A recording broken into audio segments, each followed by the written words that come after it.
friendship with Tyler Perry is way more costly than he anticipated, because finding out that you've been made a fool, not only by Tyler Perry. Tyler Perry, the man who practically owns Hollywood, the guy with more houses than Monopoly, just pulled the plug on his royal friendship. Now, when you hear royal, you might think crowns and castles, but in this case, it was more like a very expensive couch surfing situation. Have you ever had a friend crash at your place and just never leave? Multiply that by about $10 million, add a sprinkle of British accents, and you're getting close. He took that plane that Tyler Perry sent them, his private plane. Tyler Perry has not stopped recording them. And then he offered his house. Of course he wanted them. Now, we all remember the dramatic exit, right? Harry and Meghan packing their bags, waving goodbye to chilly England, dreaming of sunshine and, well, apparently free lodging. And who steps in? None other than the benevolent, incredibly wealthy Tyler Perry. He opened his doors, his private planes, his entire life practically to the Duke and Duchess of Sussex. Now, you'd think that would earn you a lifetime supply of thank you notes, maybe a fruit basket every Christmas, but apparently gratitude has a very short shelf life in certain circles. And it's come to a high personal cost. And we see him throwing this worldwide tantrum as to why he's doing this, why he's doing that, and he's So they're living in this sprawling Montecito mansion, right? Lush gardens, fancy offices with crystals, the whole 9 yards. They're doing interviews, photo shoots, and presenting themselves as homeowners living the American dream. And we, the public, were nodding along. Good for them, self-made, resilient, pulling themselves up by their bootstraps. Except those bootstraps might have been borrowed. And those boots, well, they might have belonged to someone else entirely. Because here's the kicker, folks, and this is where it gets spicy. Tyler Perry, the man who provided this luxurious sanctuary, is now allegedly saying, that house, yeah, that was mine. And they didn't buy it. They didn't even pay rent. Hold on a second.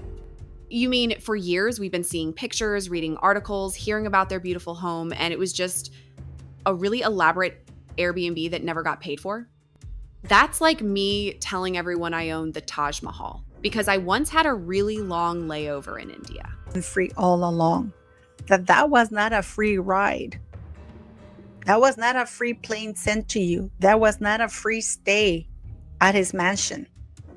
That you were recorded, and that there is a high price that now Tyler Perry demands to pay. You to pay. Because you see, Meghan Markle, we know she. This isn't just about real estate, though. This is about a whole narrative. They built this image of financial independence, of overcoming adversity, of being these plucky underdogs. Turns out their independence might have been more like a high-end charity case. And the adversity they overcame, apparently it was finding free Wi-Fi in someone else's mansion. You see, when you're presented with a story of struggle, and then you find out the struggle involved a private jet and a massive estate, it makes you feel a little, well, let's just say your sympathy meter might need a recalibration. He has been with Diddy, with Harvey Weinstein, with Ron Burkle, who's the owner of Soho House. Tyler Perry has been to the Toronto Soho House quite often.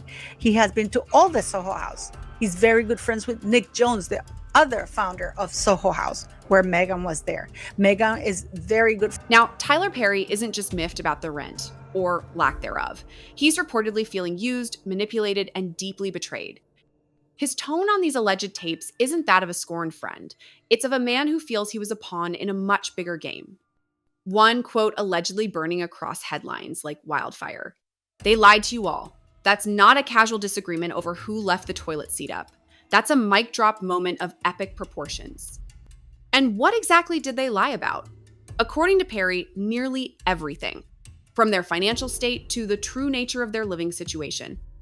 He says he offered help out of compassion, not to be woven into some carefully plotted PR story.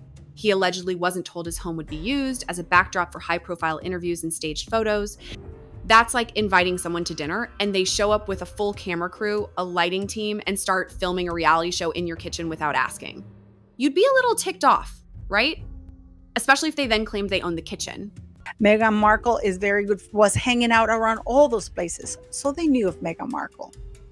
Imagine when Harry found out that the way that Meghan Markle managed to convince Harry to have Tyler Perry as Lilibet's godfather is because she said, oh, he's great, you know. It gets worse.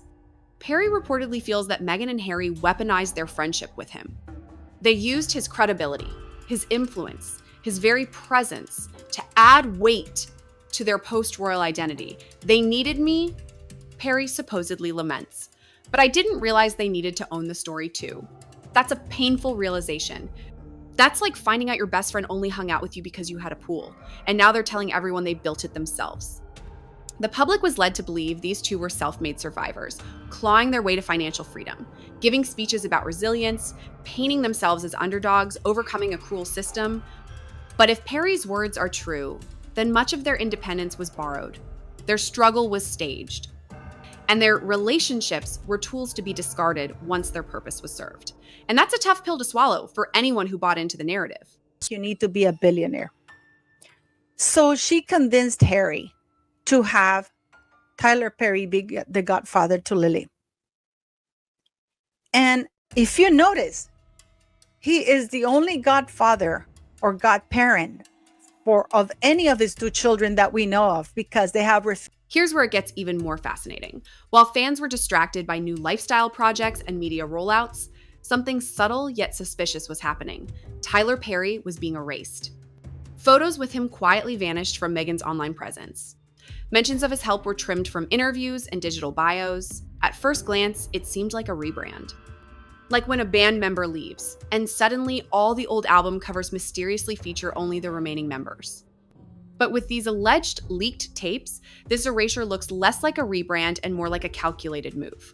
Meghan, according to the whispers, was cutting ties before the storm hit. The same man who gave them sanctuary had become a liability. And in true Hollywood fashion, it was hit delete before he could speak. That digital scrubbing, it now looks like an insurance policy. A very expensive and ultimately ineffective one. Because sometimes the person you try to erase has receipts and a very loud voice. And now it turns out that this was a plot between Meghan Markle and Tyler Perry. That they've known each other for a long time. Tyler Perry has known Meghan Markle since at least 2014. That letter, I didn't know her. Yes, they did. Oprah knew her. Now, while all this drama is unfolding in Montecito, guess who's reportedly watching with quiet satisfaction? The palace. Oh, they're not saying anything officially, of course. Their silence isn't weakness, it's strategy. After enduring years of accusations and emotional interviews from Harry and Meghan, the tables have turned. Tyler Perry's alleged bombshells apparently validate what the royal family has long implied, that the Sussexes were playing a game. King Charles, according to palace aides, reportedly sees Perry's revelations as proof that Harry and Meghan's victimhood campaign was built on shaky ground. And Prince William? He reportedly views Perry's comments as confirmation that Harry is still being manipulated. It's like watching your ex, who left claiming you were the problem, suddenly get called out by their new best friend. You might just grab some popcorn and enjoy the show. But Meghan Markle was in the Soho House environment entertaining the VIPs. Everybody knew about Meghan Markle. Except Harry. And now, Tyler Perry finds himself in hot water with Mr. Dixon's launching a lawsuit, sexual law abuse. Now, for those of you wondering about legalities, because this is America after all, legal experts are chiming in. They say Tyler Perry might be fully within his rights to speak out.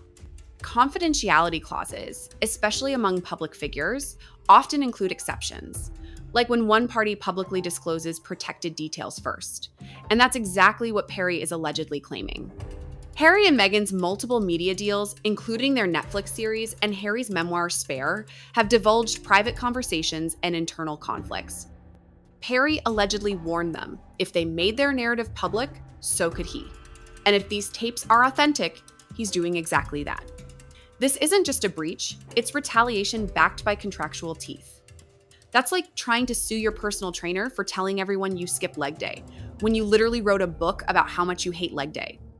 The moral authority, the transparency, the credibility that formed the Sussex brand's foundation. If Perry's accusations stick, those pillars are crumbling, and crumbling fast. And unfortunately for the royal family, they're saying Lilibet's godfather. And this is why I said to you in one of my videos that this was absolutely calculated by Tyler Perry when he and Meghan Markle came up with the idea of making. Reports are already surfacing that a few partnerships have quietly backed out of renewal talks. Others are monitoring the situation, waiting for the next explosive tape before deciding whether to distance themselves altogether. For years, Harry and Meghan thrived on the image of being royal outcasts, victims of a cold, oppressive institution. Their Oprah interview, their Netflix series, their podcasts, it all hinged on that narrative. But Perry's words deliver a brutal reset. If their house wasn't truly theirs, if their financial struggle was propped up by hidden help, if the emotional crisis they portrayed was strategically manufactured for sympathy and contracts, then what's left of their truth? Perry doesn't just challenge one detail, he undermines the entire foundation. And once the public feels duped, trust doesn't just slip away, it vanishes. Poof, gone like my hopes of ever getting a free mansion. That was a permanent association, a permanent link to the royal family. Because if you look at all the newspapers, as I just said, is Lilibet's godfather. And who's Lilibet's grandfather? The King of England. That's what we're dealing with here. Sources close to the Sussexes say their inner circle is in full crisis mode.